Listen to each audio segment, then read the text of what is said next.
हरे कृष्णा, ओम नमः शिवाय। आप सभी के सावन महीना के हार्दिक शुभकामनाएं। माता पार्वती भोले बाबा कृपा बने रहे। आज मंगलवार के दिन है। बड़ी ही दुर्लभ पौराणिक कथा आप सभी को भी श्रवण करते हैं। तो सावन माह में मंगलवार के दिन पौराणिक कथा सुनने से व्यक्ति की सभी मनोकामना पूर्ण होती है और भोले बा माता पार्वती की कृपा बने रहती है। तो आइए आज प्रेम से मंचित और ध्यान से बोलिए बजरंगबली हनुमान जी महाराज की जय। तो कथा मंचित और श्रद्धा भाव से पौराण सुनिएगा।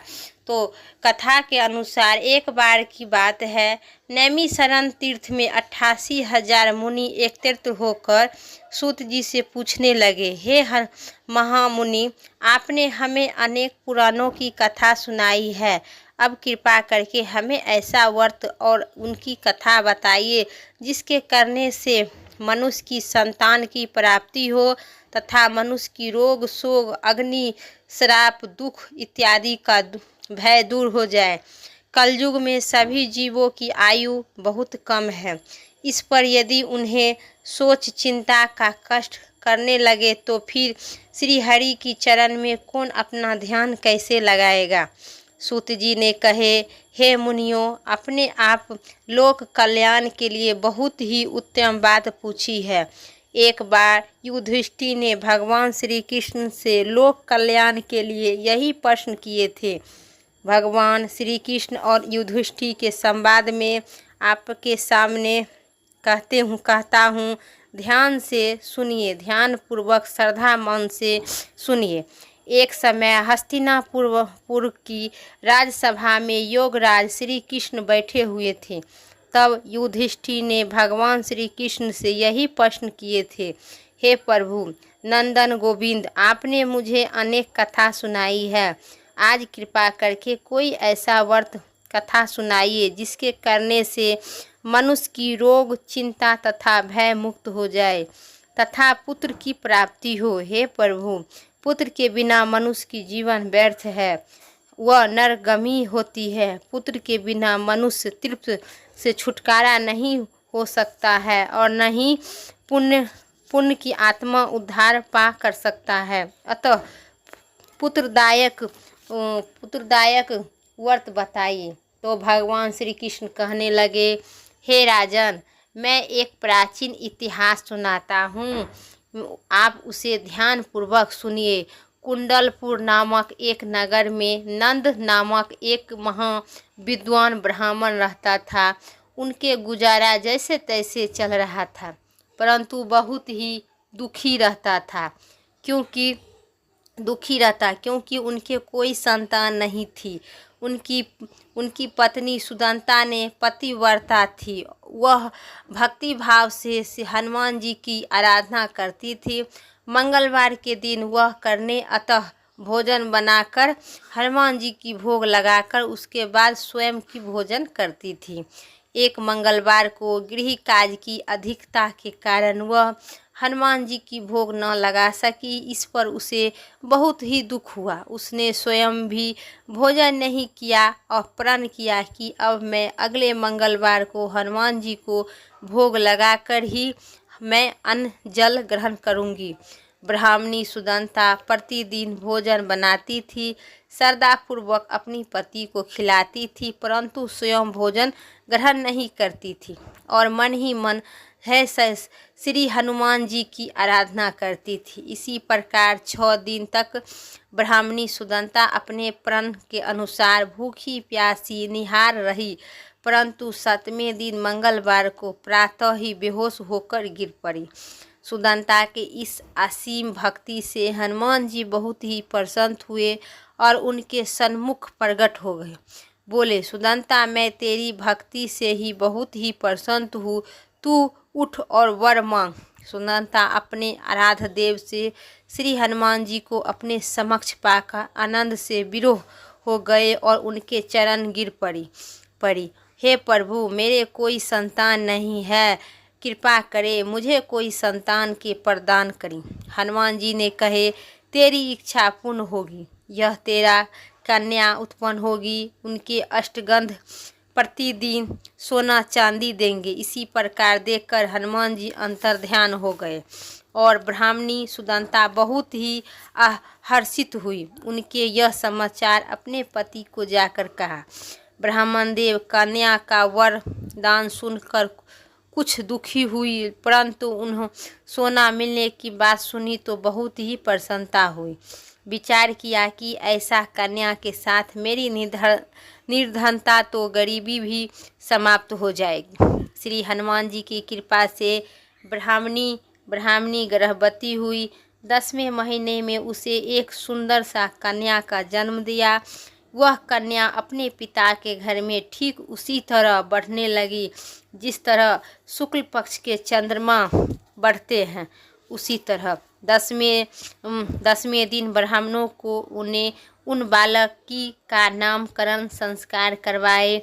उनके कुल पुरोहित ने उस बालिका का नाम रत्नबाला रखा। इस कन्या का पूर्व जन्म में विधि विधान से मंगल देव का हनुमान जी का व्रत किया करती थी। रत्नबाला ने अष्टगंध प्रतिदिन बहुत सा धन देता था। उसे सोने के नंद ब्राह्मण बहुत ही धनवान हो गए।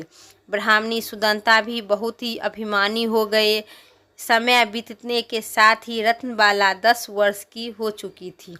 एक दिन ब्राह्मणी सुदंता ने नंद ब्राह्मण से कहा, हमारी पुत्री रत्नबाला विवाह योग हो गई है, अतः कोई सुंदर तथा योग वर देकर उसका विवाह करा दीजिए। यह सुनकर नंद ब्राह्मण बोला, अभी तो रत्नबाला बहुत छोटी सी है। तब ब्राह्मणी ने कहा, शास्त्र की आज्ञा है कि कन्या 8वें वर्ष में गौरी है, 9वें वर्ष में रोहिणी है और 10वें वर्ष में कन्या, इसके पश्चात रत्नबाला हो जाती है। गौरी के दान करने से पाताल लोक और रोहिणी के दान करने से वैकुंठ लोक माता पिता जाते हैं। कन्या के दान करने से इंद्रलोक में सुख की प्राप्ति होती है। हे पतिदेव, अगर रत्नबाला का दान किया जाता है तो घोर नरक में भी प्राप्ति होती है। इसी पर नंद ब्राह्मण ने कहा, अभी तो रत्नबाला 10 वर्ष की है, मैं तो 16 साल की कन्या का विवाह करवाया हूँ, अभी जल्दी क्या है। ब्राह्मणी सुदंता ने कहे आपको लोभ अधिक हो गया है। अगर 11 वर्ष का कन्या का विवाह नहीं होता है तो उसके मासिक धर्म रक्त का चलने लगता है। पिता और बड़े भ्राता अपने पान खाना पड़ता है। शास्त्र में कहा गया है कि यदि माता पिता अपने और बड़ा भाई रत्नबाला कन्या को देखते हैं तो वह नरकगामी होते हैं। नंद ब्राह्मण ने कहा, ठीक है, मैं कल योग वर की तलाश में अपना दूत भेजता हूँ।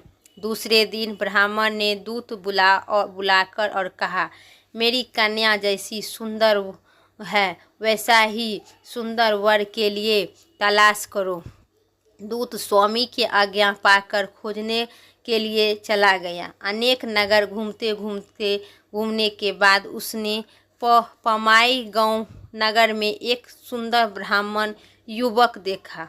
वह बालक, जिसका नाम सोमेंदर था, बहुत ही गुणवान था। दूत ने इस सुंदर गुणवान ब्राह्मण पुत्र के बारे में अपने स्वामी के पूर्व विस्तार से कहा और ब्राह्मण नंददेव को सोमेंदर की इच्छा लगा और फिर शुभ मुहूर्त देखकर विधि पूर्वक से सोमेंदर को और कन्या का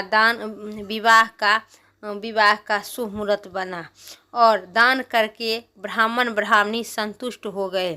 परंतु ब्राह्मण नंद ने मन में ही लोभ साया हुआ था कि उसने रत्नबाला का दान कर दिया था, परंतु वह बहुत घिन था। उसके विचार की रत्नबाला जब ससुराल चली जाएगी, इससे जो सोना मुझे मिलता था वह आगे नहीं मिलेगा।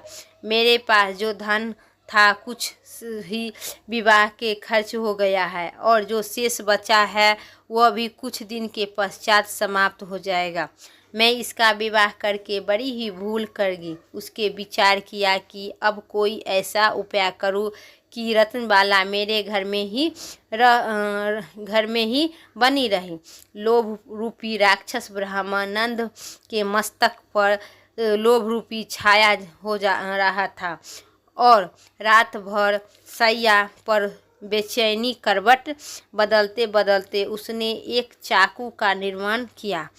विचार किया कि जब रत्नबाला का पति सोमेंद्र उसने अपने घर वापस ले जाएगा तो मार्ग में वध करवा देंगे और अपनी पुत्री को अपने घर वापस ले आएंगे, जिससे नियमित रूप से उसे सोना भी मिलता रहेगा और समाज में कोई मनुष्य दोष नहीं भी देगा हमें। प्रातःकाल नंद ब्राह्मण और उनकी पत्नी सुदंता ने अपने जमाता तथा पुत्री की बहुत सारा धन देकर विदा किया। सोमेंद्र अपनी पत्नी रत्नबाला को लेकर अपने घर की तरफ चले गए। ब्राह्मण नंद महालोभ की वशीभूत हो पाप पुण्य की विचार भूल चुका था। अपने भयभीत चाकू निर्माण किया। कार्य रूपी देने के लिए उसने अपने दूतों को मार्ग में अपने जमाता की वध करने के लिए पहले से ही भेज दिया था। दूत मार्ग में ही छिप कर बैठा था और जैसे ही सोमेंद्र उसके छिपे हुए स्थान पर पहुंचा, ब्राह्मण के दूत ने स्वामी की आज्ञा का पालन करते हुए सोमेंद्र का वध कर दिया। इसके पश्चात उसने समाचार ब्राह्मण तक पहुंचा। अपने जमाता के वध का समाचार प्रातः नंद ब्राह्मण उस स्थान पर पहुँचे और रुदन करते अपनी पुत्री से बोले, पुत्री, मार्ग में लुटेरे ने तेरे पति का वध कर दिया है। भगवान के यही इच्छा के आगे कोई नहीं वश चलता है। अब तू घर चल, वहाँ रहकर शेष जीवन व्यतीत करना। जो भाग में लिखा है वही होगा। लेकिन अपने पति की अकाल मृत्यु से रत्नबाला बहुत दुखी थी, करुणा रुदन कर रही थी। वह अपने पिता से बोली, हे पिताजी, इस संसार में जिस स्त्री की पति नहीं है उसका जीना व्यर्थ है। मैं अपने पति के साथ ही अपने शरीर को जला दूंगी और सती होकर अपने इस जन्म का माता पिता के नाम को तथा ससुराल सास ससुर के यश को यस्त करूंगी। ब्रह्मानंद देव अपनी पुत्री रत्नबाला को वचन सुनकर अबाक रह गया। वह विचार करने लगा कि मैंने व्यर्थ में ही जमाता का वध का पाप अपने सिर पर लिया हूँ। रत्नबाला अपने पति के साथ ही अपने प्राण त्यागने के तैयार थी। मेरे तो दोनों तरफ में मार्ग हो गया। धन तो अब मिलेगा नहीं, लेकिन जमाता वध हो गया और जमाई को वध के पाप मेरे माथे पर लगेगा। फलस्वरूप यम यथा विभूति पड़ने लगी है। यह सोचकर वह बहुत ही दुखी हुआ। सोमेंद्र की चिता रचाई गई। रत्नबाला सती होने की इच्छा से पति के सिर अपनी गोद में रखकर चिता पर बैठ गई। जैसे ही सोमेंद्र की चिता में आग लगाई गई, वैसे ही प्रसन्न होकर मंगल देव हनुमान जी प्रकट हो गए और बोले, हे रत्नबाला, मैं तेरी पति भक्ति से बहुत ही प्रसन्न हूँ। मैं वर मांग। रत्नबाला ने अपने पति का जीवनदान मांगा। मंगलदेव बोले, रत्नबाला, तेरे पति अजर अमर है। यह बड़ा विद्वान भी होगा। इसके अतिरिक्त तेरी जो इच्छा होगा वो भी मांग। रत्नबाला कहा, हे ग्रह की स्वामी, यदि आप मुझ पर प्रसन्न हो तो मुझे यह वरदान दीजिए कि जो भी मनुष्य, स्त्री या पुरुष मंगलवार के दिन प्रातः का लाल चंदन, लाल से पूजा करके आपका स्मरण करे, उसे रोग शोक व्यर्थ न व्यंजन हो, कभी विरोग न दे, श्राप न दे, अग्नि तथा शत्रुओं को भय न हो। जो स्त्री मंगलवार का व्रत करे वह कभी भी विधवा न हो। मंगलदेव यथास्तु कहे ऐसा ही होगा कहकर अंतर्ध्यान हो गए। मंगलदेव की कृपा से सोमेंद्र जीवित होकर उठा। रत्नबाला पति का पुण्य प्राप्त कर बहुत ही प्रसन्न हुए। सोमेंद्र ने अपनी पत्नी को लेकर अपने नगर चले गए। इसके बाद में दोनों पति पत्नी मंगलदेव का व्रत के पश्चात मंगलवार का दिन व्रत करने लगे और मंगलदेव की कृपा से, हनुमान जी की कृपा से लोक परलोक सुख समृद्धि ऐश्वर्य। हनुमान जी महाराज की जय। पवन पुत्र हनुमान की जय। आप आरती का श्रवण कीजिए। मंगलवार की हनुमान जी की आरती। आरती कीजिए हनुमान लाला की, दुष्ट दलनी रघुनाथ कला की। जाके बल के गिरधर कांपे, रोग सोग जगे निकट न आवे। आरती कीजिए हनुमान लाला की, अंजनी पुत्र महाबलदाई, संतन के प्रभु सदा सहाई। देवीरा रघुनाथ पठाई, लंका जाए सिया सुधिलाई। लंका सो कौ समुद्र कटाई। आरती कीजिए हनुमान लला के, जाके पवन सुत बार लगाई। लंका जाए सिया असुर संहारी। सिया जी के राम के काज संहारी। लक्ष्मण मूर्छित पड़े सहकारी, अग्नि सजीवन प्राण उजारे। आरती कीजिए हनुमान लाला के, पोठिक पात तेरी जन्म कराई। अहि रावण के भुजा उखाड़ी, बाएं भुजा असुर दरि मारे। दाएं भुजा संतन जन तारे, सूरी नरि मुनि जनि आरती उतारे। जय जय जय हनुमान उचारे। आरती कीजिए अंजनी माई, जो हनुमान जी के आरती गावे। बसी बैकुंठ परम पद पावे। लंका विरचित किन्हीं रघुराई, तुलसीदास प्रभु करी सकाई। आरती कीजिए हनुमान लला के, दुष्ट दलनी रघुनाथ कला के। बोले प्रेम से सियावर राम भगवान हनुमान जी की जय। आरती यहीं तक मेरा कथा समाप्त हुआ। अगर मेरा वीडियो, उम्मीद करते हैं वीडियो पसंद आए, चैनल पर नए हैं तो लाइक करके पक्का सब्सक्राइब करें और कमेंट में जय और बजरंगबली हनुमान जी महाराज की जय ज़रूर लिखें। फिर नेक्स्ट वीडियो लेके आते हैं, तब तक के लिए जय श्री राम, राधे राधे, ओम नमः शिवाय।